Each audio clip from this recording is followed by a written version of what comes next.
Well, this is Tim here from Your Six Studios. Today in this video, I'm going to show you how to fix your Android mobile hotspot not showing up. So what you want to do on your Android phone is just go up to the top, go to Settings, scroll on down under here and go to Connections. And then we can go on down to Mobile Hotspot and Tethering.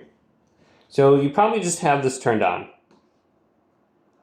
So you can see the network name and the password right there. We can just go to Restore and we can turn this off here. But once we have this turned on, we can just tap where it says Mobile Hotspot. It'll allow us to go into the settings for it. And then we can change the name. So if it's not showing up, maybe you just have some sort of generic name in there. So let's go to Tim Wi-Fi. And then we can come up with a password. And we can change the band here too. So let's go to 5 gigahertz preferred. It's a little bit quicker. Then WPA2 personal for the code. Okay, and we should be good to go. Make sure this isn't hidden or anything like that. Go to save. Now when you change this around, we should be good to go. It's turned on. You can start searching for it and you should be able to discover it. Hopefully this video did indeed help you out.